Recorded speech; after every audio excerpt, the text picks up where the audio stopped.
Well, here again, so I'm Mohammed bin Haj, founder and curator of Al-Tiba9 Contemporary Art. I am inviting now 3 artists featured in the International Magazine of Contemporary Art for the 7th edition of our print. So you already recognize these cover artists by Chris Calvet. Today we have Karen, Karen Ghostlaw, Anne Walk, and Vian Borchet. So welcome here with us. Hi. Thank you. Thank you for having us. Welcome, my pleasure. Well, this talk is, as our network is used to see these live talks for every magazine, what we are going to do is to go through all the magazine, look to the works, comment about the works. You as artists, you also give some your feedback about other artists, what you think, the works you liked, where what intrigued you in other artists' work in the magazine, but also to comment and introduce our viewers to your work, your universe as an artist. Let us know how you've done through all this difficult time and how you make it, today with your future project. So now let's go quickly to Karen. Introduce yourself, tell us who you are. Hi, I'm Karen Ghostlaw. And I'm a photographer, and I'm based about an hour north of New York City. I have an office in New York City. I travel a lot, and I think my work probably deals with abstractions in street photography and in nature. My name is Anne Walk. I'm a figurative painter based in Berlin. I work mostly in the field of landscape, and my work is mostly inspired by astronomy and by photographs of the space telescope Hubble. Okay. So. Vian? Yeah, I have a studio in Berlin. Yeah. Good, that's very important. Yeah. For the Berlin community. Vian? Okay, my name is Vian Borchet, and I'm an international artist. And I'm based right now in the Washington, D.C. area, but I've been doing art all my life. I'm a Corcoran GW graduate, notable alumni, and I do abstract expressionist paintings. This is an example of my artwork. I've been doing art for a very long time. I love art and I love artists and I love being amongst people who love art. I'm also an educator, so I also like to give back to my community. I teach art classes being in the metropolitan Washington, D.C. area. I show in New York City, in Manhattan, Lichtenstein, and also I show in LA and DC and internationally as well. Amazing. Very happy to be here. I'm very happy to be in the magazine. Thank you. Thank you. Thank you. Let's go now quickly to share the magazine with you and with the audience as well.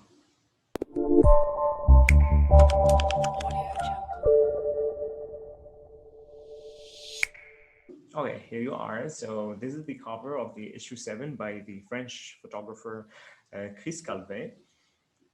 And then here we have the inside cover that features an artist based in Berlin, actually. So here we have Egoism from Qianwen. And then we go for a French artist, Aurélie. So I would love that you as a featured artist to comment with me. So I'm going to invite you. So it's not going to be kind of one-man show. So if you are really attracted to some work or something that really call your curiosity about other artists featured in the magazine, so just comment about it. Yes, you go, Karen. Well, I would just like to say, as you go through, one thing that I noticed throughout the entire issue is that I think as a curator, you did a good job of picking people that made connections. So the connections could be different and the connections made in their art, but I found this to be very moving about the connections through heredity and through the pictures and through the hair. That this for me was a very touching, especially beginning to the magazine. I found it very interesting.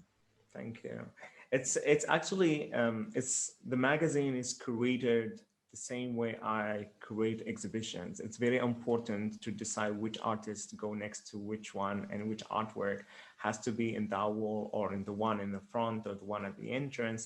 As with the magazine is the same. It's for the photographs, I have to decide which one goes here, which one goes to the next one, and how the lecture can get quickly easy and understandable. As well, it's very important that the main lecture of the colors from the cover to the back cover. It's very important to select all the artworks with a good connection of colors as well.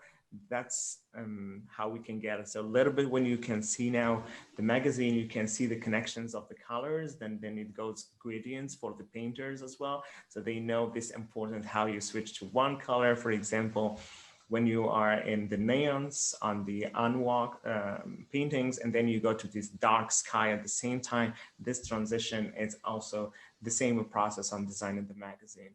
Here we have Sara Hupas, is an artist that I've seen her work first on Art Laguna Prize, I think many years ago, and then got a chance that she applied for the magazine, got selected. I really love her work as well. It's installation and sculptures. It's pity that she's not with us here, and hope you can get more information about her work on the magazine as well. Now we go to Sylvians Sulak. It's a French performer. I really loved his work because I'm a performer as well, and it's true that performance is on the edge of being beautiful and being dirty at the same time. So aesthetic and performance, it's very hard to achieve. So I really love the aesthetic part of his work as a performer. So I really love the work as a photography and at the same time as a performance. Piri is not here with us today. We got to Ronojoy Sinha. He's actually based in the US, and he's a photographer from India originally and a video producer based in Rochester, New York. Well, so I really love this poetic photographs and that connects with other Indian artists featured in the magazine as well. So we can see them on the next ones. Here we go to Chris Calvet. We had already an interview with him on Instagram about his work. So he got actually the body language with calligraphy and Japanese calligraphy. I really love the aesthetic between calligraphies and the body to connect this harmony and connection. So this is one of his works. So you can find also his talk live directly on the IGTV on Instagram. So you can hear him talking about his work on details. We have Teresa Letizia Bontà from Italy. Also, she works, and she says here, for example, on the text, my photographs are often in black and white and immortalize my paint through others. My art is a result from a sudden last note. For so long, she tried to give a melody to that tone, and she actually can process all her sadness and pain through photography. Well, and again, here we have a performance. What I really love as an artist in performance art is that the space and time is your tool, and of course the body. So she actually really chose carefully the space she performed in. That makes it a very aesthetic performance. So that's what I really love in performance art, as it matches the aestheticism. For me, it's really great. So what do you think about some of the artists we already had on the presentation? I mean, I really wanted to see one of these paintings that she did with her feet when she danced. I wanted to see one of those. I find it so absolutely intriguing and interesting, her movements. And when you read about it and you see her, I find it to be fascinating. Thank you. Yeah, it looks like a dance performance. I think she has very fragile moves, you know. When I look at her feet, it looks more like dancing Sure. than performing in a classical way, you know. what you have mentioned, Yeah. the opposite between beauty and what have you said? That's dirty or something. I said, yeah, I said it's on the age in between. You know, it can be highly beautiful and poetic, and it can be very loosey and dirty at the same time. So I like it when they made it to the other side. That's what I really love in performance art. Yeah. I can see where I think that's the thing with performance art. You want to kind of, it's almost like a thin line between dance, but what you were saying, almost pushing the envelope a little bit, pushing it more, maybe to even, is more than just like as you said, a dance. There's more to it than that. It could also be disturbing. It doesn't have to always be pleasant, and that's what I think one should. And where did she perform this? It looks very interesting. That was in Milan. Oh wow! That was, okay. yeah, that was in Milan. Yeah. Yeah, I do think that definitely the ambiance has to do with it. The ambiance has to do with the performance. You know, depends where you perform as well. That could take part of the whole, the setting and bring forth more, you know, more intrigue to the whole performance. True, yeah. Then I go here for Eriko Kaniwa. She's a photographer from Japan, Tokyo, Japan, and she's actually represented in the online gallery of Al-Tiba9 as well. And what I love also about her work, this is one of the series, is Water Being Jellyfish, and she has other ones, which is the Neo-Primitive Lives. I really love that the work is photography. So the first time it's like, is that painting? But no, that's actually photography. So I really love this this work. She says she takes photographs and took at them and becomes awareness of manifestation of events that appear and disappear within the flow of time that that is immemorial for her. So I really love this series. It's a series of 3 photographs. So we actually featured all of them in here. And when you see them printed on the final support, it looks really amazing. Really amazing work. I love this one.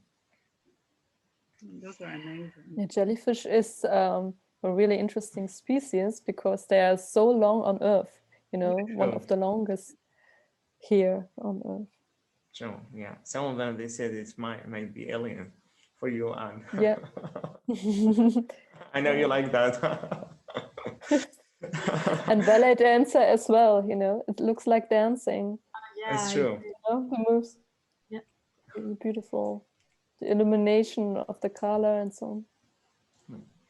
Yeah, I find that connection in this design as well. It's Aurélie. It's the first time we featured Aurélie on the magazine, and it was the first artist I collaborated with on Aurélie design, and I find it touched the same feeling and fragility of Eriko Kaniwa. That's why it's right after it, because it continues the sensibility of the work.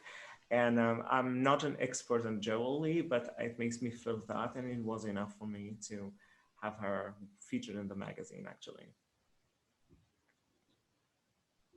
Okay, then we go here. I find them to be very personal, kind of almost heartfelt kind of pieces, things that are almost like a baby's tooth or something that's very meaningful that she has. The shapes and the life kind of like you feel like there's some kind of life form there. It holds a little bit of a spirit to it, I think. Sure.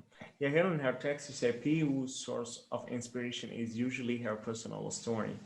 So through collecting more relevant stories and going as deep as possible to reach the source, she tries to bring her story to a social level, to tell it in a way that could resonate with the public. The emotion she expressed shaped the material, mainly stones, into their specific form. The quietness of her work is form of a frozen moment of action and movement as well. Collectors often find her work soft and gentle initially, but then the tension and the weight come after. It's really interesting. it's the first time I work with a jewelry designer. It was really great experience for me as well as a curator, and the way I translate this into a visual art magazine. We go to India. Yeah, you go. I was gonna say that this jewelry specifically looks more sculptural, so I think it leans more towards sculpture, Sure. but wearable art, right? Which is beautiful.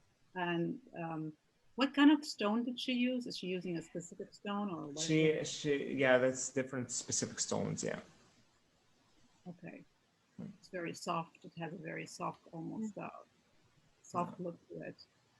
Yeah, pretty. Yeah, I like it. I think it looks like wearable art to me. Yeah. So on the other side, we go again back to the to India, the Indian artist. What I loved about this work is that actually the photographer was looking as orange as the portrait. You know, but the image, it's so clean. I had to talk with him and I said, how could he achieve that? You know, so we can see the atmosphere. So this is the atmosphere, and the photographer looked like kind of, he is another dimension, and how he could that technically first achieve that without having any, you know, it's like any kind of dust on the camera. It looks so neat.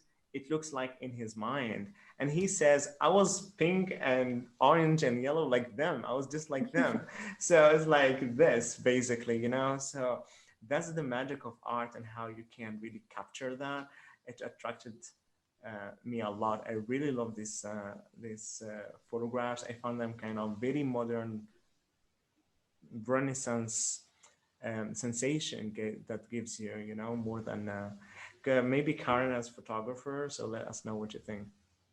I found it interesting when I read him speaking about being there, and as a photographer, how many people from around the world go to photograph this event. And as a photographer, like, you're like, okay, how do you make your work, or do you make this different? And I think what he brought to this that probably a lot of us can't is he was able to bring his own personal experience from his understanding of what this is. And if we go back to that portrait that he took of when he talked about his connection of his seeing his eyes and that look amongst all of that stuff going on and that little bit of a smile. And I think that he's able to see through the experience of that spiritual moment and make that connection probably a lot better than if I was to able to go there and to make that. I would make a different connection, but I don't think it would be that connection. So I find that a very powerful image.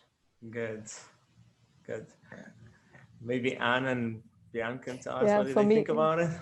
Yeah, it looks like painting, you know, not like photography. You know, when you look at it, in the first time, the composition is like a Rembrandt composition, you know, with the arm and all the costumes and so on. Yeah, the hand is really special in that. A deep dive into color and atmosphere. It's very typical for painting, you know, to try to develop a composition with a group of people and how you transport the emotions into the space in the painting. Mm-hmm. It's a very, I think the colors are very strong. You've got the beautiful warm colors happening, and just kind of the grouping of the people, and then there's a little bit of the mist of the orange haze in the background. So you almost feel like transported to that, being part of that setting, like being part of that group, and you do feel the mist and the feeling. So you do feel, I think, yeah, that's the point. What I feel, it does feel like a very much of a Renaissance, considering the colors, the warm colors, but you feel, at least with this kind of photography, that you're transported to be in the midst of this kind of experience, which this is how I feel about it. Yeah, there is no horizon, you know, so it's just a space and you go deeper and deeper, like you got sucked into it.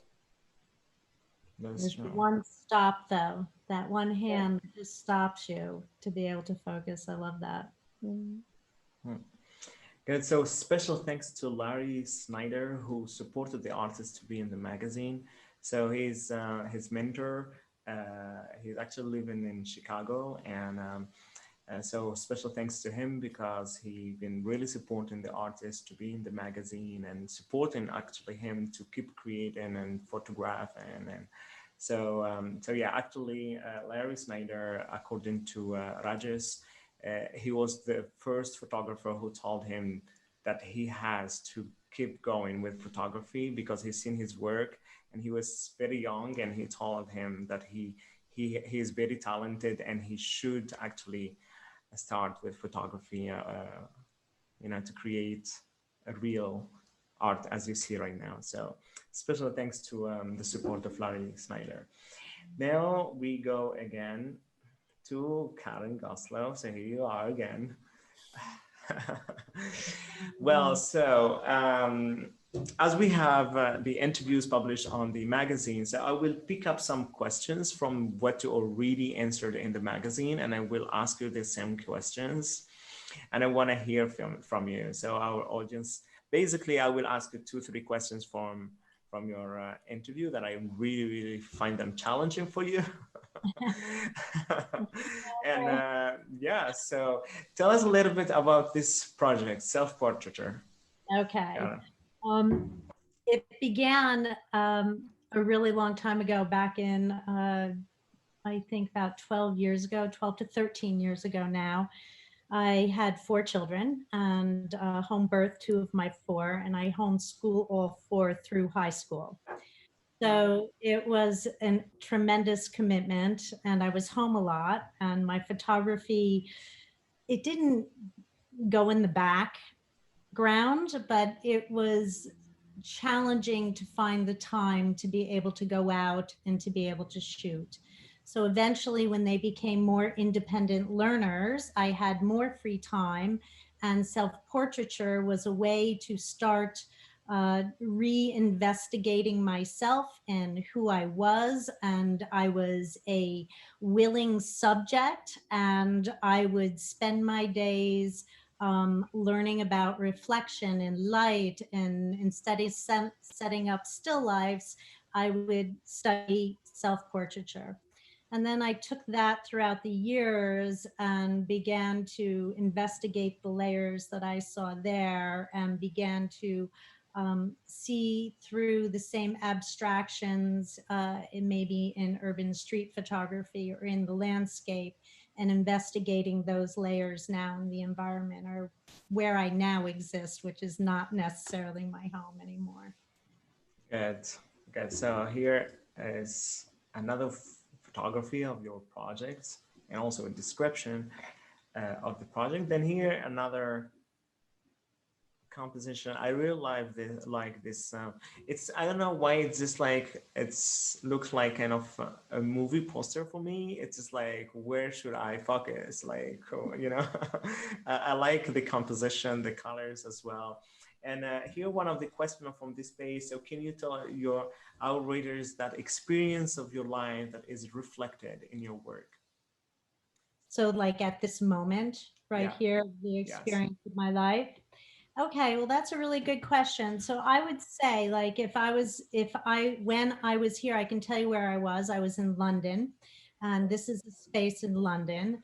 And the first thing that I saw, besides all the mirrors and the reflection, which is what I study, and the color, but it also very much interests me about woman and women opens, and the whole feeling about opening in the space. And so then it became part of, again, this inner reflection of having my inner soul at the very end of my reflection here, right? Yeah. As a woman, it was almost like a butterfly, So I guess that's how, when I finally was there, that's how I experienced that moment as I was photographing it. That's amazing. It's very good. So here's another glimpse of your work and your reflections as well. You mean with the last photography or photograph? Or do you mean what I see right now with the mirror? Yes, this one. Yeah, I Yeah. think I agree. It looks like a movie poster or a film still or something, like a road movie or I don't know, something like Mulholland Drive. I don't know, in that Yeah, version. it gives you a sensation that okay, Yeah. there is kind of a story behind it. Like, you know, it's like Yeah, a world let's with get another dimension, you know, there's it's, something behind, is layering, and two versions of two universes are connected to each other, but they don't know about each other or something like this, you know. true. Yeah, it's so true. And also, Work, I think that besides the personal voyage of understanding who I am, I think it's very important for me to understand where I am, who I am, and then I'm very much almost like that third universe, like of that space in between those realities and what exists in between there. And so I find that interesting that you see that in a cinematic way. You talked about doing film for me in the last interview that we had as well. I had to think about that. good. I have another question for you here from the magazine. I said, do you have a role model that you have drawn inspiration from when working as a photographer? So tell us more about your source of inspiration. Okay, so my source of inspiration, I'm not so sure that I look to any photographer as artist to um, be or do work like them, but process for me, William Gedney, I was fortunate enough to have been mentored and schooled by him. And he taught me all kinds of different ways of shooting with different formats and different printing processes and hand-bound bookbinding. So there was so much hands-on and tactile kind of learning with him besides the visual learning of photography that I think I take that practice with me in anything I do in life, and whether that be cooking or photography or teaching my children or anything I do. So I find that to be something very special that was given to me. Amazing. I have another question. Are you ready for that one? Oh no. All right, go It's ahead. a challenging one, believe me, and I love that question. It made me work half day. And I said, Karen, you're a visual storyteller. You create series of photographs that encompasses details and abstractions, which explore a unique vision of the world around you. Today, with the COVID-19 pandemic, people around the world or worldwide need clarity and outspoken communication to secure their projection in the future. How do you successfully use in one side abstraction through photography to communicate a clear idea about your thoughts and philosophy? So at one hand, you are talking about abstraction, using abstraction to communicate very clear ideas. You know, Yeah. so how could you achieve that, two contradictions at the same time? All right. Well, if I've learned anything, okay, I think it's really important to be able to see things differently and to think for yourself. So at a very young age, if I can just tell you a little story, if that's okay, my oldest son, We have time. okay, he was 3, all right, and he came up to me and he said to me, "Mommy, would you draw me a polar bear?" And I grabbed the piece of paper and I was like, at first I was like going to say, okay. And then I handed him back the paper and the pen. And I said to him, I said, "I can't draw you this polar bear." I said, "because then I would be drawing you my polar bear of what I think a polar bear looks like. And that's not your polar bear." I said, "So I said, you have to figure out what's in here and how you want it to be represented on this." I said, "It could be a circle." I said, "but it'd be your polar bear and it'd be the best polar bear ever." I said, "because it'd be your polar bear." Sure. So I guess that's kind of the way that I see abstractions, is that I think I want people to think. I don't want people to be kind of fed the answer. I want them to kind of think and find their own answer. And it's okay if their answer is different than my answer and Sure. what they see is different. I find that really interesting, and it makes me think even harder about my work, I think. So good. The other side, we have Fian with abstract painting. So what's your definition of the abstract art? So I really like Karen's point. I think that's beautiful, really beautifully said too. I also think that from what she's saying, her experience also as a photographer, but also as a mother and also as a living human being. So everybody has their own different experience, right? But I do think that's exactly kind of like the point is and that's basically as an art educator, I always tell the students they have to do it on their own. It has to come from them because each person has something to explore within themselves, but also their own, it's like your own handwriting. Everybody has their own specific handwriting, which is, again, it connects you to who you are, your own person. So that's the beauty of the individuality and the uniqueness of art, but also towards abstraction eventually. Abstraction is more of a, in my opinion, it's basically a non-literal meaning, or we're not literally showing you what's going on. It's more, for me, the use of imagination is very essential. That's why I love abstraction. And I feel abstraction is the right genre, at least for me, to kind of fly into my dreamland. And rather than let's say, here's a potato, or here's a watermelon, or here's a very specific depiction of a specific thing, I also, not only for me, but also I think it's good for the viewer to also look at something and use their imagination. It might be a different take, than, let's say, what I see or what I did, than their own vision, what they see in the artwork. And I think at the end, this is kind of the connectivity of art, what we see and how we see things as well. But yeah, I definitely love the colors and the photography as well of Karen's work. And do like, it's interesting that Karen, you mentioned that you feel like you're a butterfly, because before you even said that, I was thinking about the butterfly. I was thinking you have a lot of the butterfly effect happening in your photography. And I see it a lot. There's almost a symmetrical line in the butterfly effect in pretty much every photo. Actually, yeah, and I'm noticing it as you're saying it also now. I don't know if it was his selection, but now that dark line behind, almost like the backbone, right? So it's an interesting thing that you said that you feel like you're a butterfly, because I was just gonna say that before you even said it. I feel like there's a butterfly effect. But yeah, definitely there's an airy, like there's almost a flying feeling, but you definitely have the symmetry happening in your work, the structure, but also the beautiful reflection, the reflective quality, which I like. And I've also noticed, I don't know if you've noticed, or because sometimes artists do things that, I've noticed that a lot of the photos, you use a lot of the blues and yellow.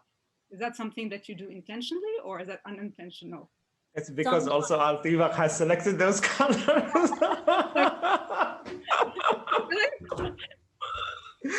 I'm reading minds right now.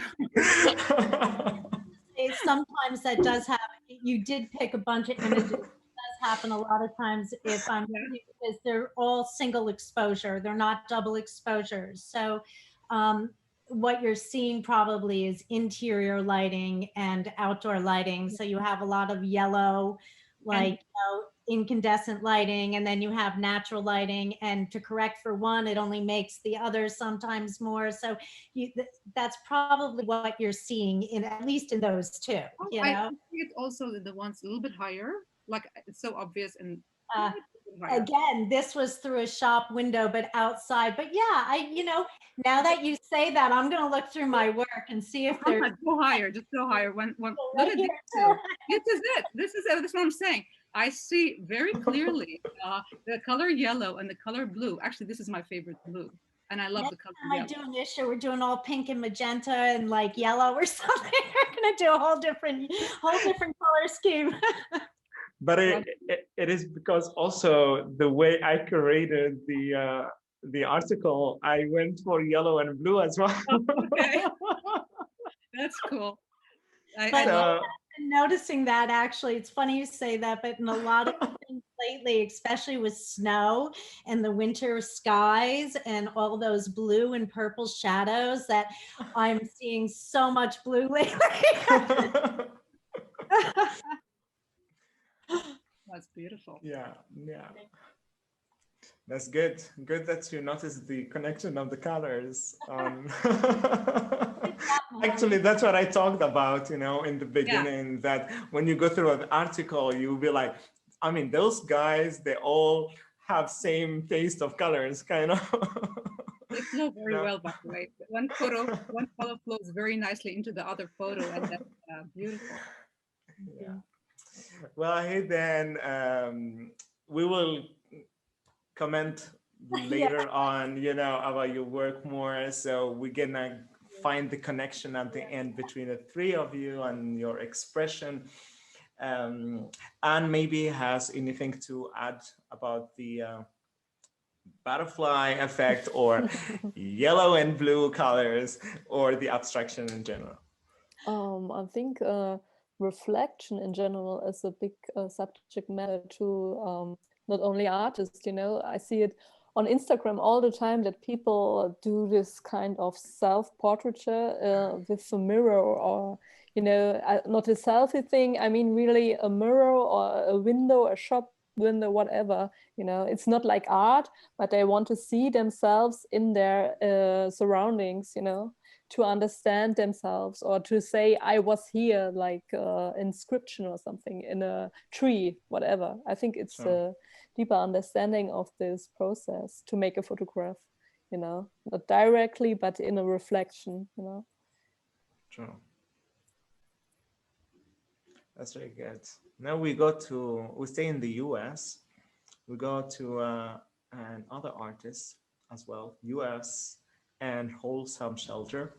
He talks about his experience living in the US as a student coming from China, and how difficult was for him to integrate the society. So, and he made it as a performance and photography at the same time. Here we have Jiang Feng. We have all his interview. I loved the way he expressed this feeling using photography and performance at the same time.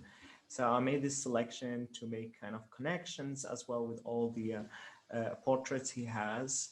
And yeah, so I remember that one phrase in his interview, he says, for me, I decided to go back home because I would rather be Chinese in China and not Chinese in the US. I was like, oh, what is the difference and what is the connection? So I was like, it's very interesting, the answers he has with the way he really made this project so he can overcome that sad experience he had.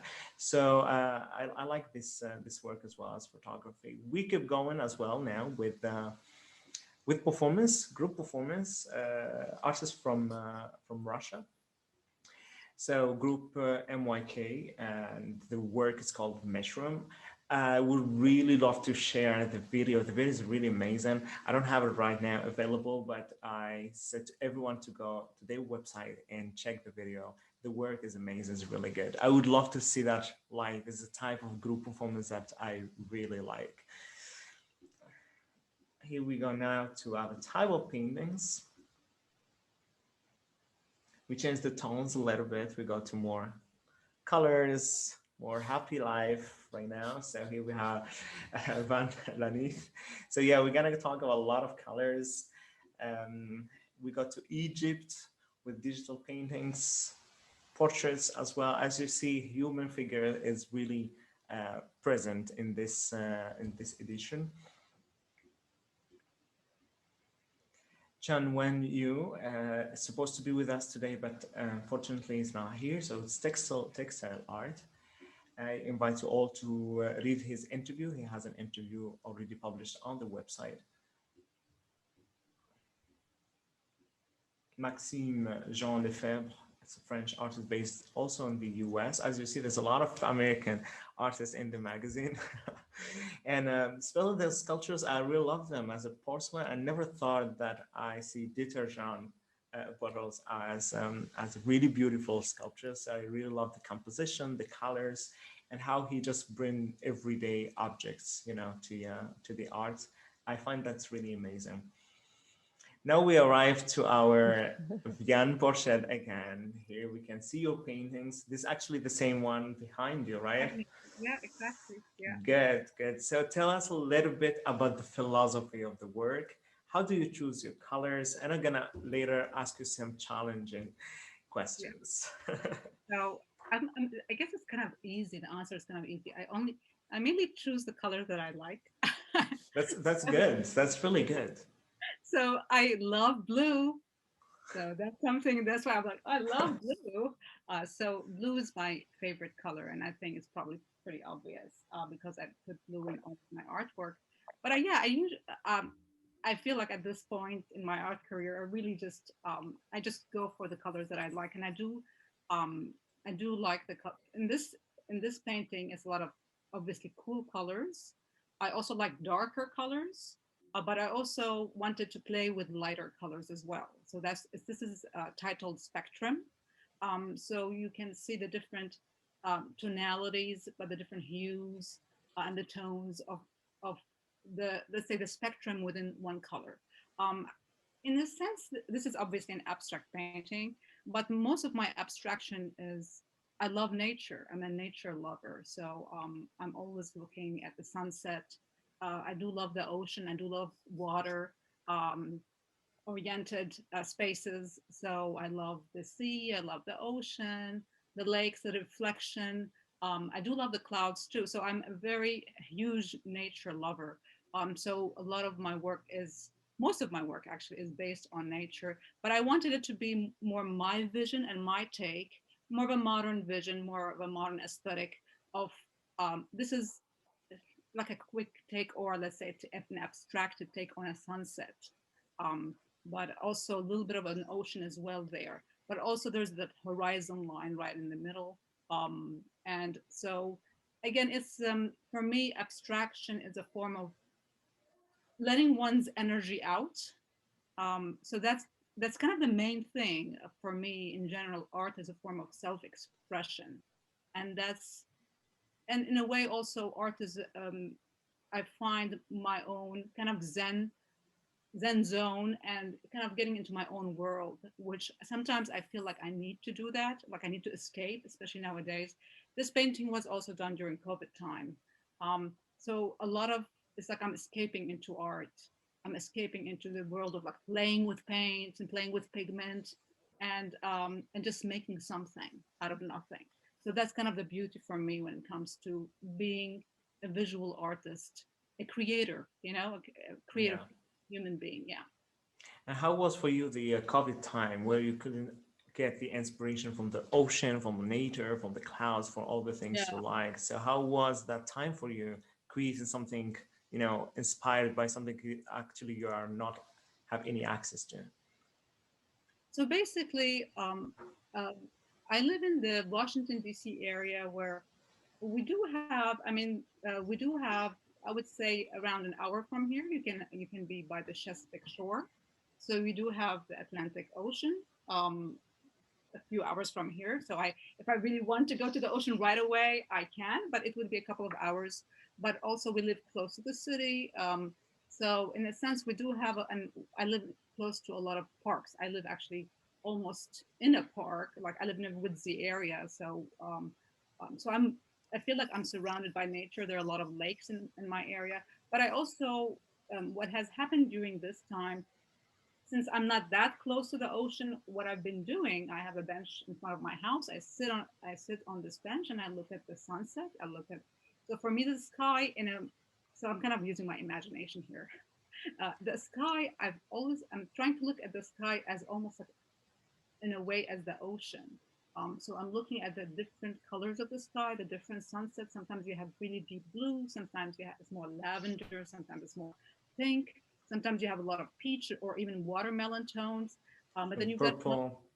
Yeah. So, and the clouds, I like to look at clouds a lot. So I'm a dreamy person, and I can build castles out of clouds.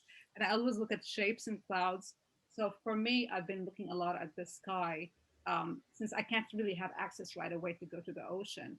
But yeah, I try to take like quick through my camera phone, quick pictures here and there, whatever captures my eye that I find interesting. But a lot of this work is based again on imagination and feeling. And I did most of this work, and it ended up in an exhibit called Reflection, a solo exhibit in September in the Arlington, Virginia area, where it got a lot of press, and it was very successful. But I'm very, yeah, and the way I like to work, and I feel like in general, art should be a form of self-expression. I kind of like almost dive in into my artwork, and I don't really, and that's what I like about doing art. And during this time, it just takes my mind away from all the I have to say, the pandemic has been very scary. And you know, when you just sometimes I go through social media and look at like Facebook or something, and I see so many people saying, "May this person rest in peace," and then you hear about children now being hospitalized since they don't get the vaccine.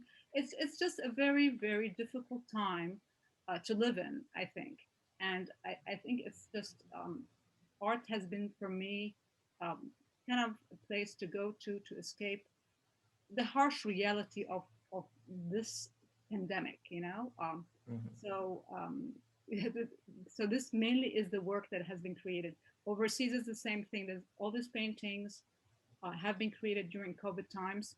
And the overseas painting, the one on top on the upper left, it basically, maybe people maybe don't see it, but for me, it's like boats that are looking at the distance, at distant lands that maybe I want to travel to, or now I'm like anchored right here, but eventually I would like to have adventures in the future. And also, it's kind of a nostalgic take on the travels and the trips that I've been on in the past. So that's why I also called it reflection. It's not necessarily just reflective colors, but it's also how I personally reflect on my life and how it is at the moment in regards to the pandemic and how I feel. So it's a reflection of, so they're more, in a way, I would say my art looks more like visual poetry. So I'm trying to express how I feel through the tones, through the colors, through the brush strokes, but also sometimes through the titles of the artwork it can give you. This is called nostalgia, which is again feeling nostalgic and reminiscent to past travels, to happy feelings, nice memories, and kind of like bringing it more in my own vision, in my own painterly vision. Good. So if I'm now in Washington, D.C. as a tourist, which is actually, no one is tourist maybe there. So if I'm just there in Washington, D.C., where can I see your paintings? Okay, so I have my artwork right now in DMV area. So basically DC, Maryland, and Virginia is all very close. You can see my work at the Framers Choice Gallery, which is in Kentlands in Gaithersburg, Maryland. And I will have a solo exhibit in May there as well with more works, my recent work. And the exhibition will be called Escapism, which again, the whole thing of me escaping this time in my artwork. So I said, I'm saying it's kind of a funny way of saying it, but I feel like these times have turned me into an escape artist. You know, I'm trying to escape this kind of situation, and just that I think the thinking about the whole thing just brings me down. So I'm trying to, in my own way, through my own way, meditate and kind of get into my artwork to just take my mind off it, honestly. Yeah. What about you, Anwar? Do you escape on space and galaxies and the universe? Tell us a little bit your feeling according to what Vian is saying. First of all, I would like to say that I'm also very much interested in blue shades. I wouldn't say that's my favorite color because I'm a painter. I'm sorry. I think as a painter, it's forbidden to have a favorite color. It's one of those rules, you know, but there are no rules. You can have a Rules are favorite made color, to of be course. broken, right? Yeah, that's right, of course. But I always try to find a composition, you know, where other colors come into play, you know, not only my favorite colors, only dirty colors and things like this, you know. But I really like your paintings and the space, which is inside of the universes of your paintings. And I also see this strong connection to I don't know, my first idea was it's maybe seascapes or something, you know, that's not really a pure abstraction, you know, with shape and color, but maybe it's water, you know, and it's a play with eternity, something that was what came to my mind when I was looking at your paintings the first time. But yeah, yeah, the disturbing part of this abstract work for me, it was these strong present black areas. It's just like, okay, that's, and because for me it was complicated to find the right composition of the works, which one goes in which page and which one goes alone, and then here you have kind of a smack on the face, puff, you're with that black, you know. And then when you go to the pink area, the red area, it feels kind of the sunset. You go to something that is familiar to you. When you go to the dark area, that's the space you want to escape. Yeah, and you know, and I was like, yes, she just hated the painters. Like, you know what, I'm gonna put that black area in there, and you get you confused. I was like, that's bold at the same time, because it's not a thin line as well. It's, you know, because it's decisive, kind of, you know. So that movement, it's decisive. If the painting is finished, or you have to paint over. It's kind of, you know, so it makes me feel that sensation at the black, and I felt kind of very bold.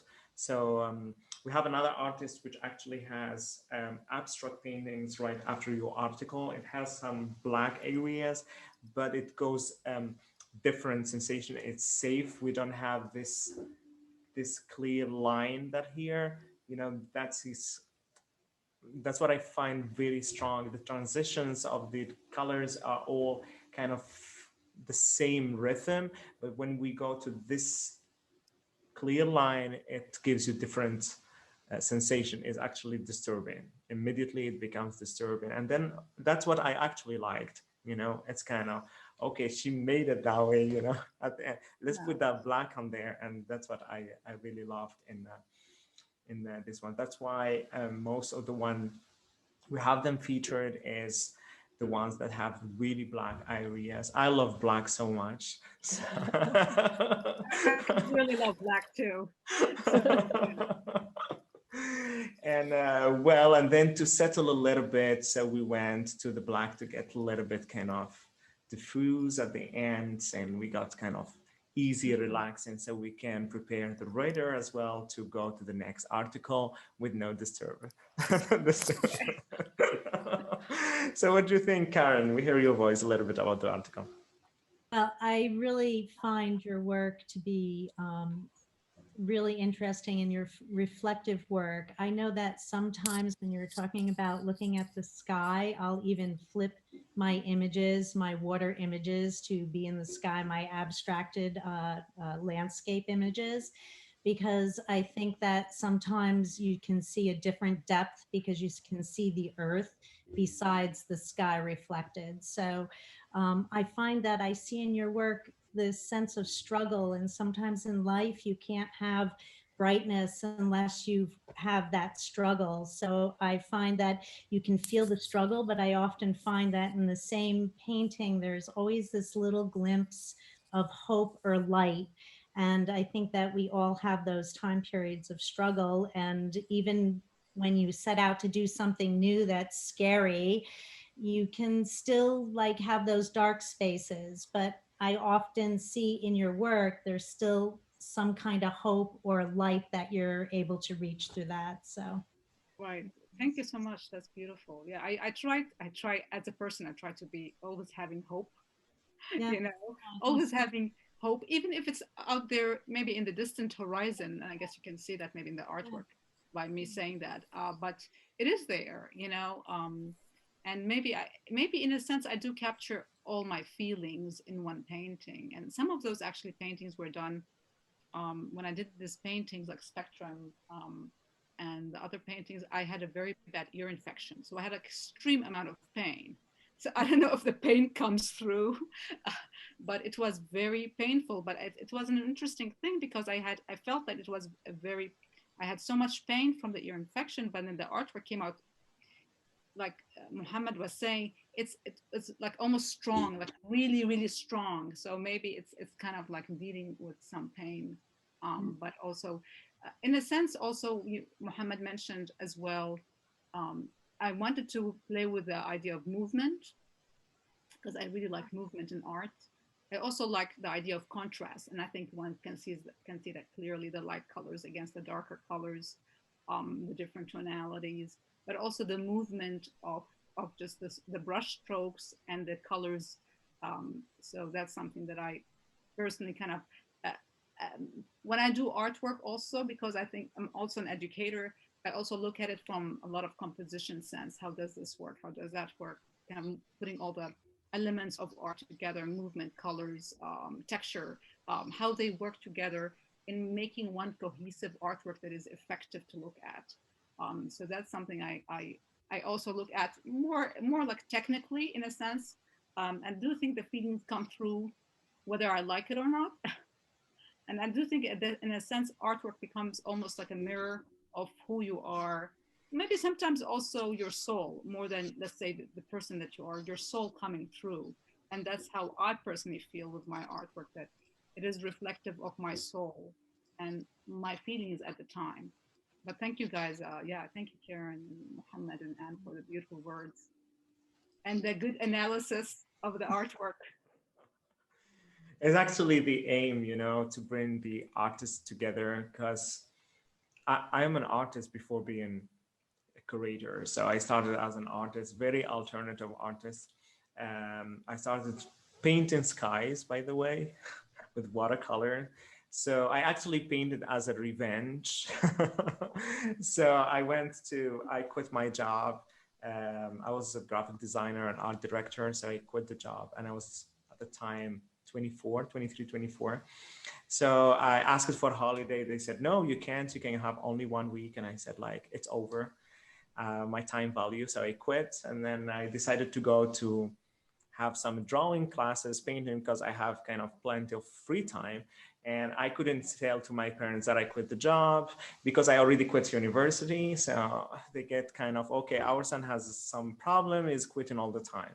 So I couldn't tell them because it was a really good job. They've been kind of happy that I'm having that job. So I quit, and then I went to some drawing classes, and I said, I want to draw some portraits. And they said, no, you need to start with tomato, bananas. But I was like, really? I was like, okay, you know. So I've done that for like 4 months. And I remember the mentor asked a question, and he said, what if you draw these kind of whatever, I don't know if it was a tomato or whatever. And he said, with only 4 colors. And because of being a graphic designer, so I had to tell him that it's the 4 colors of CMGN in French. So like the cyan, the magenta, and the yellow, and the black. And so when I took the cyan, and he says, no, is that? I was like, no, dark blue, forget it. It's not going to work. I'm a graphic designer and I know the colors. So I've decided then to go and kind of prove to myself being right. So I quit that art studio and I started to paint using watercolor. Why watercolor? Because it's the only painting I used when I used to be a kid. Right. So it's kind of for me, okay, I know how it's going to work for me with watercolor. And basically with watercolor, I don't really see where I put the brush. So I clean it on the paper. If I touch black, then it has to go to the paper. I was kind of painting with revenge. So I don't really clean the brush. If I touch pink, then it has to go pink. If I touch yellow, it goes yellow. And at the end, it created very colorful skies. And a lot of people, when they seen these paintings, they said, "Oh, the sky doesn't really look like that." But I said, "I've seen it pink, I've seen purple, I've seen dark, I've seen green." Especially in North Africa, the light is very different than in Europe, and then the sunset is very strong. So it gives you that. So all these colors, when it gets to this black, and sometimes you just see it. I have one painting that has a really big splash of black. That was a mistake, but I put it on the paper and I call it the black hole. It's very big painting. It's watercolor, but it has big hole as black, you know, but it could be a sky as like it is. So I love this. It reminds me that when I started my arts and things. So, and then later on I switched it to performance and it's changed it to other things. Wonderful. Yeah. Now we go to other artists then, and we go to Carol Janau, which is also a painter from the US. Here is when we talked about the black areas. That's the difference I wanted to say about your work, Vian, and the transitions of the colors. It's different. So here we can settle a little bit. We go for sculpture. Yeah, it's very subtle. Yeah. And then here we go, like we're just taking like we're breathing out now. And here we have these sculptures as well, as I really love, from Nico Kappa, and he is from London. I wish he could be here so he can also talk about his work and how he documents time and space and information as well. Beautiful. That is. We go to Federico Alcaro from Italy. I just go so we can go through quickly. We get to the work of Anne that I'm really excited to hear what she's going to tell us. Danny, photographer from the US as well, so you can have his text, street photography. The inside cover artist from Berlin. I don't know if you've been in Qianwen exhibition. No? I don't think so. Well, now you would be like, I think you've been in the in the magazine with me, right? Kate Wind, really interesting work and sculptures. Yes. Yeah, I like this installation, these flowers. Really good. Darf ich mitfahren? You want to join us? Say hello.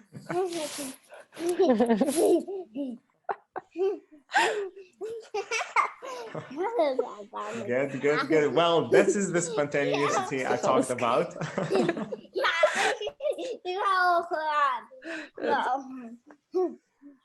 Yes. So now it's going to present your work.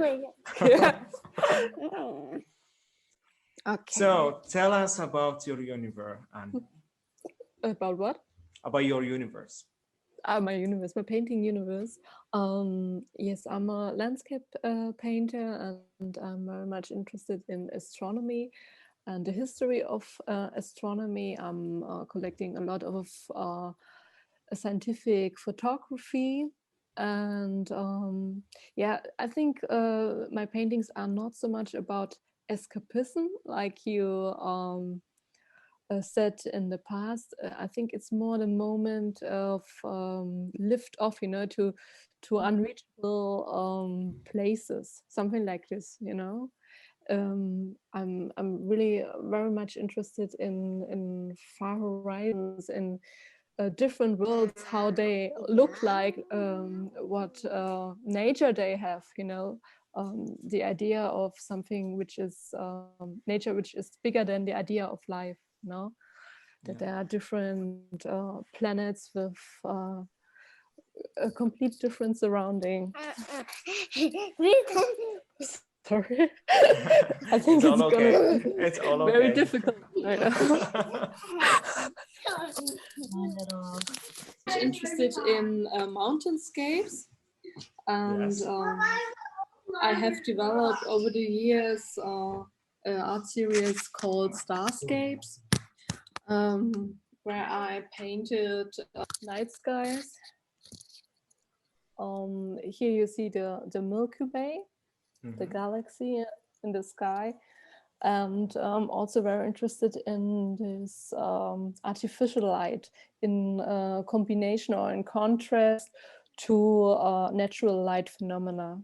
You know, how the glowing is different, and appearance between natural light and artificial light, you know. The sensation of light, you know. Yeah, here this painting is called Terraforming. You see a scenery which is adapted from a Netflix, Amazon Prime series called The Expanse. It's a space colony on Ilus. This is a planet far away in a different galaxy. And you see this typical habitat with container houses and domes and things like this, you know. It's a free interpretation. This is what I'm interested in a fantastical interpretation of things we maybe know or don't know yet so clearly.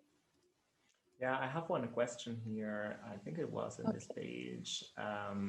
I said nocturnal landscapes, nature, architecture, and especially LED lights are found in most of your work, such as this one and the one we had before. So could you tell us about the symbology behind this interpretation? Why exactly the LED lights? Why not just spacecraft or something else? I think it's how do you relate it to the space light, you know? I have a big collection of science fiction books, and also, I mean, novels and film stills of science fiction movies. And it's very common that they use this LED light in the spacecrafts, and we see it in our surrounding, in the urban landscapes, you know. Everywhere we have this kind of lightning.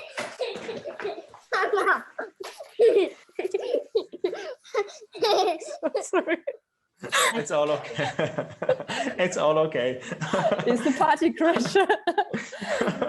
Yeah, this is the problem with the Corona pandemic, you know, that we do not have childcare anymore, you know, so. Oh, yes. Yeah, but it's all okay. It's all okay. Yes. As I said, this is not a formal governmental talk. Everything is possible in Al-Tiba9, so it's all fine. Good.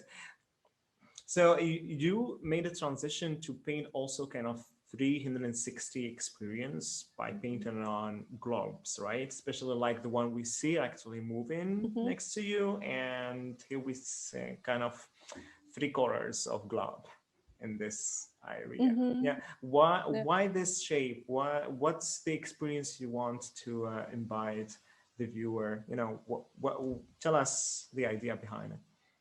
Yeah, I had the idea that I don't want to paint flat landscapes anymore because of this endless horizon, you know. That was the beginning of the globes, that I want to do something which I can move, and that the horizon goes endlessly over the motive. Yeah, and then I thought maybe I can do a sphere, and now I'm starting, maybe you can see it. This is a very small globe, and it's moving, you know. It has this plate which is moving, and I think it's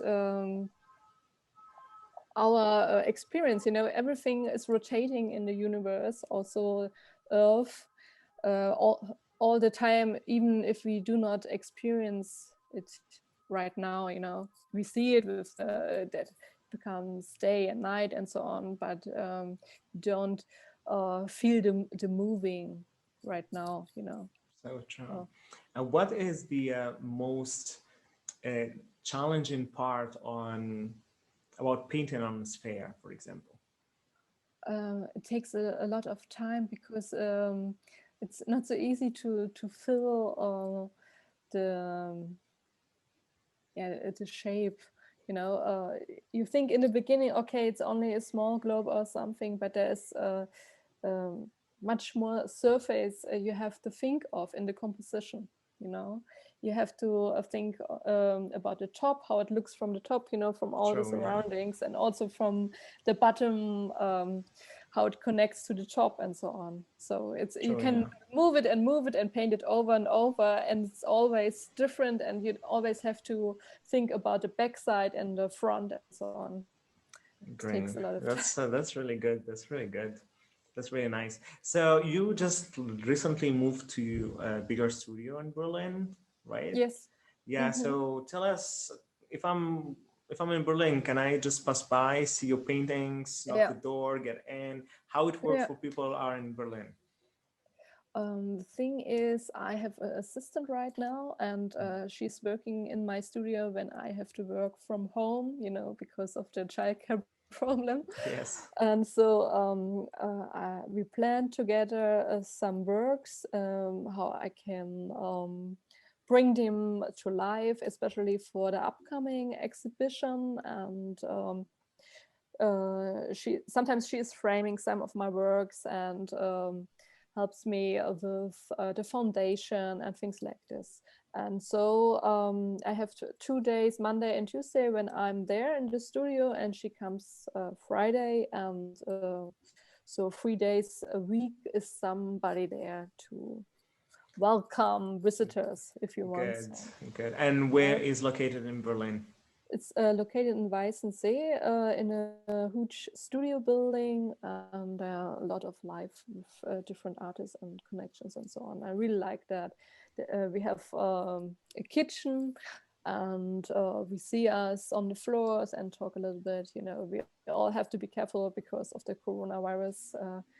We have a lot of problems, and we have still this lockdown, you know. And have to be careful because of that. Well, so people who are watching this live or video later on, so if you are Berlin, I mean, you pass by the Unwalk studio, enjoy the paintings, probably you will be there. So it would be nice that also they can meet you in person and discover your work and your painting.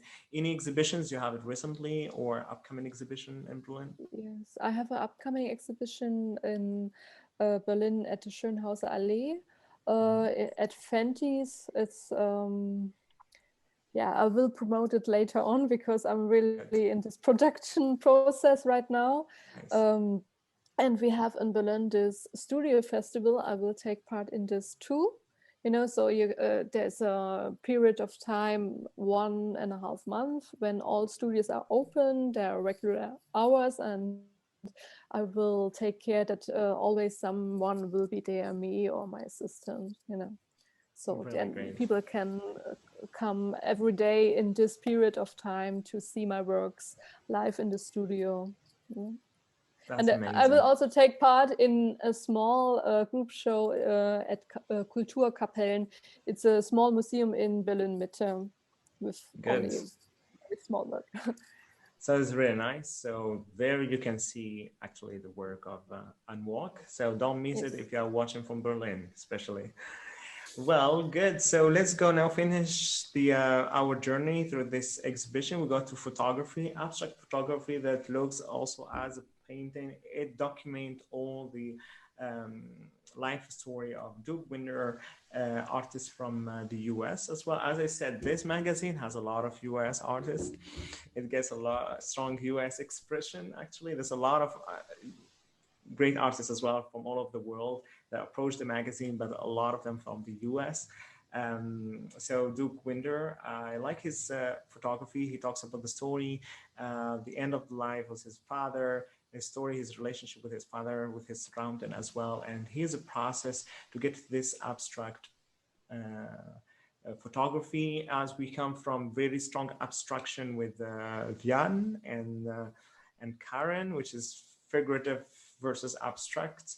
And then here we go to very smooth, kind of lost in the galaxy, you know, where you don't see anything that exists, but it gives you this kind of you just get out of the galaxy right now. I love that. Sensations of his work is very poetic. A really large painting, photography, sorry.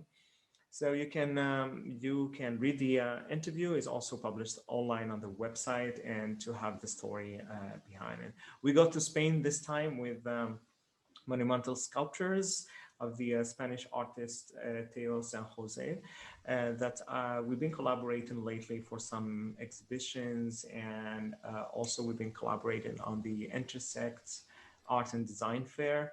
So here you can have also all his interview, his smaller sculptures as well, Dynamic Balance, the title.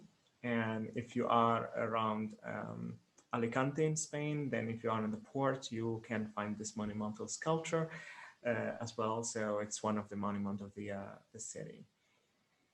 We go to other type of paintings, figurative as well. And here we have Victoria. She's from Kiev, Ukraine, and you can read all the biography and artist statement. She says that she works on the theme of the universe. The parallel lines present on the canvases symbolize the essence of being and the endless flow forward, like string theory, which states that the smallest particles are the strings that sounds and create our universe. We go to the second feature for the artist, Amsterdam-based artist, and from Afghani, I think from Afghani parents, lives actually in Berlin. And yes, he lives in Berlin, and he has painting work, photography, and digital collages. I really love this digital collages kind of, it gives you the sensation that you really want to get into the universe of Casper's art. I invite you all to read his interview, and he is actually, as a person himself, on constant live performing all the time. I love his work. I love his personality as well. So I invite you to read his interview, and then here we finish with two of our partners from Arte Laguna Prize that you might also know. It's an exhibition where Al-Tiba9 is offering an award for one of the selected artists to take part of our next year edition in the Mama Modern Art Museum of Algeria. Art Libris Barcelona, it's the international book fair and photo book fair here in Barcelona, and also in Arco Madrid, the Fair of Contemporary Art of Madrid and Lisbon. So we actually partner with them. So what we do is that we showcase the magazine in the fair. So the magazine will be published in or exhibited in the Art Libris in Barcelona this year, and also in Madrid and Arco Madrid for the ones they know the fair, and also Arco Lisbon. So the artists also will benefit from the visibility of the magazine in the fair. We close up, with Pei Wu with the jewelry design. As I said, is the first jewelry designer that we had, so we had the chance to put it directly on the back cover to celebrate her feature as the first artist jewelry design.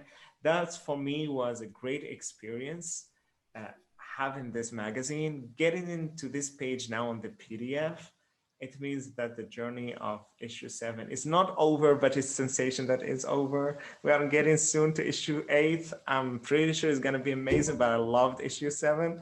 But unfortunately, I cannot stuck in the issue 7. I have to move forward. I love it that this one, it was one of the most successful issue that we published, especially in the hard times. I will stop now sharing so we can just have a direct conversation. What it comes on my side, because it's true that you've done a fantastic work, amazing work. You work daily by being present, by existing. You are actually doing an art just by existing as an artist. And I really appreciate that. Then the other side that I didn't really see on the work I do is that I really love Al-Tiba9 actually. It's just like, I love it. It's something that I'm having fun all the time. So doing the magazine for me, I didn't have the eye from external, an external point of view. So by reading your emails, because I read all the emails, there's no email that escapes me. So I read all the emails, and your emails actually, it gives me as motivation as the magazine gives you, or maybe even more. I remember all your emails. I remember Anwalk, you sent an email once and really appreciated. Vian as well, Karen as well. And that's what it keeps actually the magazine and Al-Tiba9 moves forward. So it's kind of a real collaboration. It's not just the magazine that it features the artist. It's by being featured, I get the power of creating the magazine, making it better all the time. And especially in these times, I'm really grateful for all what you've done, creating your art in this very, very hard moment where sometimes you feel like, I don't know what's gonna be next, So your next move was probably being in that magazine, motivating other artists, feeling kind of, okay, escaping maybe the hard time for Vian, but the other side tells you there is something good, however. So that's actually the magazine. It's what I call, as I said to Karen, it's the artist club right now. We don't have a private club. So the magazine is our club. In Al-Tiba9, we do a lot of things. We do museum exhibitions. We do a lot of things, but we want to meet the artists. So kind of, we meet exceptional artists every time, like every 3 months, we discover really good artists. And usually when we publish a new magazine, it doesn't mean it's over.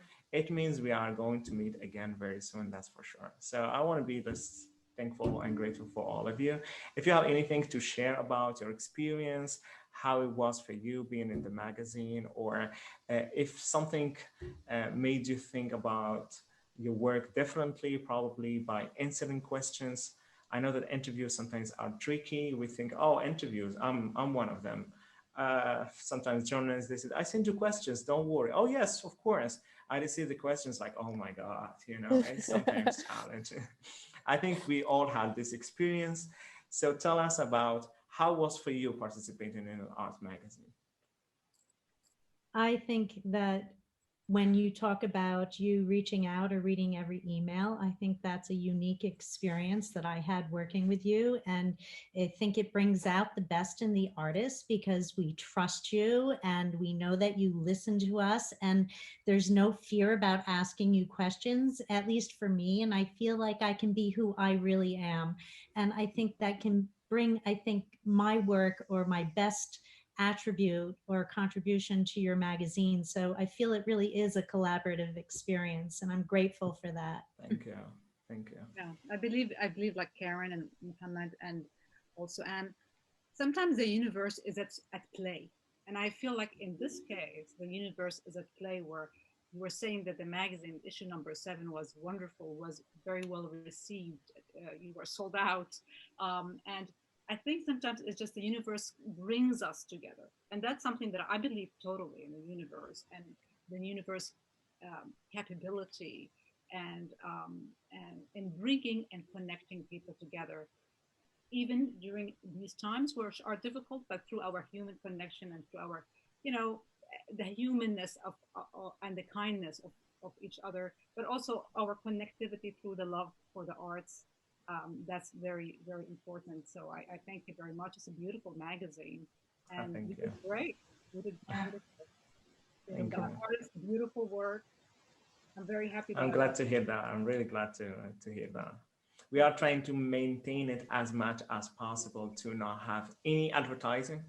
And that's actually the good thing, that the magazine has no advertising, which is actually 100% dedicated to the arts and artists. So yeah. How was the experience for you, Anne? Yeah, I think it was the biggest feature I ever had. Really? Yeah, I had another publication right now, and there was they paired it with poetry. I was the last page because of the Star Nebulae. They thought it's maybe like good night, and they had a poem with. Yeah. I think the title was "The Sky Has No Window." So you really had to read a whole magazine to find on the last page my paint. everything, you know, and there was nothing else than the painting and the poem. So it was very nice, but it was not a feature like in Al-Tiba right now. You know, I could tell my artist story and my values and so on, and my inspiration. And I learned in the pandemic how much text is needed, you know, for people to connect to your artworks. I made some decent cells, and it was and I gave the magazine to the collectors as well as a special gift, you know, and they appreciate it very much to read more deeply about the artwork, you know. True. Yeah, that's what I said. It's very important that the artists talk about the work or write about the work, because sometimes we cannot really accept. We feel what we feel in front of a work, but the artist can conduct, you know, the viewer to have kind of the closer perception to the artist, not the same, of course, but closer to it. So yeah, I know that's on my experience as a curator and also as an artist. I remember that I haven't been in magazines. I've been in newspapers, articles of newspapers, or interviews on news, or live interviews, but magazines I haven't been to when it comes to my performance art. So one time I said, we need to get a magazine, because we get a lot of artists approaching Al-Tiba, they want to collaborate, but we had one exhibition in a museum, and that features 20 artists in a museum. And then you receive like almost 100 artists, they want to collaborate. So I cannot take you all guys to the museum, you know? So we had to create something new. So we had to create the magazine. And I said, it has to be the magazine that I would accept as an artist. First of all, no ads. You know, first of all, no ads. I want to be featured in a generous magazine. I want to be featured in that magazine that surprised me when I see my work. It's like, oh, my work actually surprised me. So I all the time we created like this. We don't have a fix. It's not monthly or fix it every 2-3 months. The magazine, when it's ready, it has to go.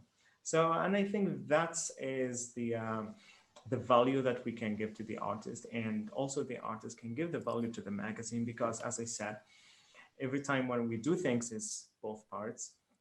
And I like that the magazines was kind of a friend to the artists during the pandemic times, you know. So yeah, and especially for me, you know, because it was the thing that I could do, and I see how the artists, you know, like motivating, working. So yeah, I even forgot about the COVID times by doing this this magazine. I was so every time so excited like today, meeting you in person, talking to you as well. So yeah, so I want you, all of you, to give the last advice to the artists who want to follow your path in art. For example, for self-portraiture, for Karen, what advice do you give to the artists who want to start a career? I think for any photographer and artist, an important thing to do is to maybe shoot with one camera and one lens to begin with. So that way you're not really worrying about how to move your camera as much as you're looking at your image. And I would tell them to not necessarily think about the rules of composition and all the restrictions put on anything, but to take the camera out and to try to get what's up here on the camera. And I think that they'll probably have fun doing that if they take it as a true exploration, and there's no failure, you know. Good. You just learn.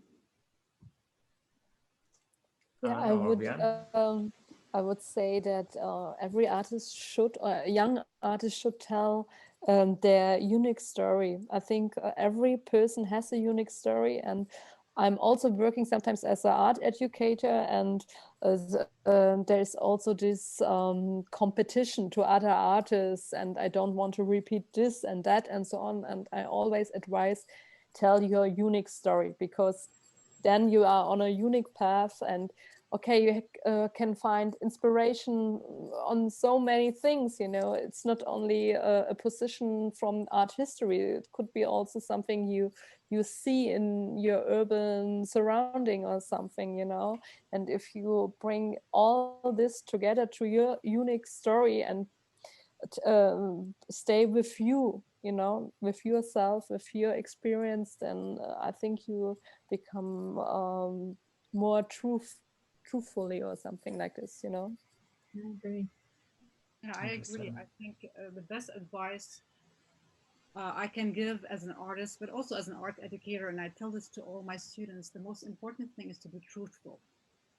Yeah. Truthful to yourself, because at the end of the day, with art, it is a form of self-expression. It is actually a form of self-expression. So we are expressing who we are, not, let's say, who that person is.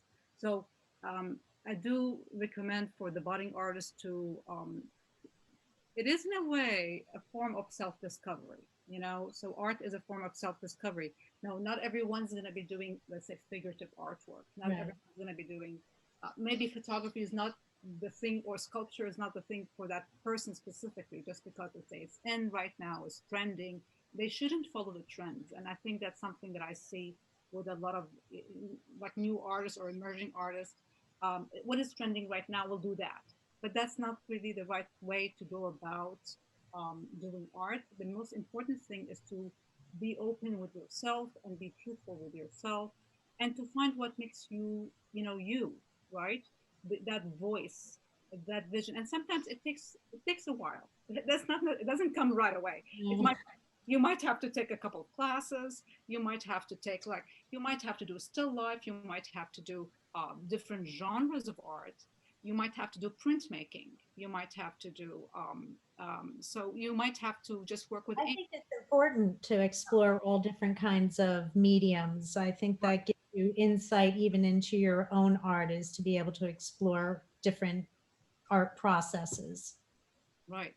And then you get to that point where you say, well, actually, I like ink more than, let's say the world of pigments and paint, or oil paint, for example. Oh, I like this medium more than. So that's the thing. It's a form of self-discovery. It is your own journey at the end of the day, but it is a journey of your own creativity.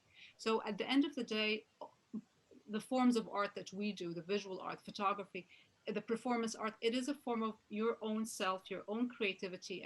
And so that's what you have to, especially when one is a budding artist, maybe one doesn't really know yet. So one has to kind of maybe, and I think that that's where art education is very essential in kind of helping you understand and know more about the medium, each medium. And then from that point, you might say, you know what, I really like landscapes a lot. That's something I want to kind of focus a little bit more on. Then maybe you focus more on that direction, and that maybe leads you to another thing. But at the sense, you have to kind of go with the flow, but also go with what you like, but also do it knowing, I always say, be good to yourself too. I tell my students, at your own pace. You don't have to. I get a lot of beginner students from the second painting or the second drawing.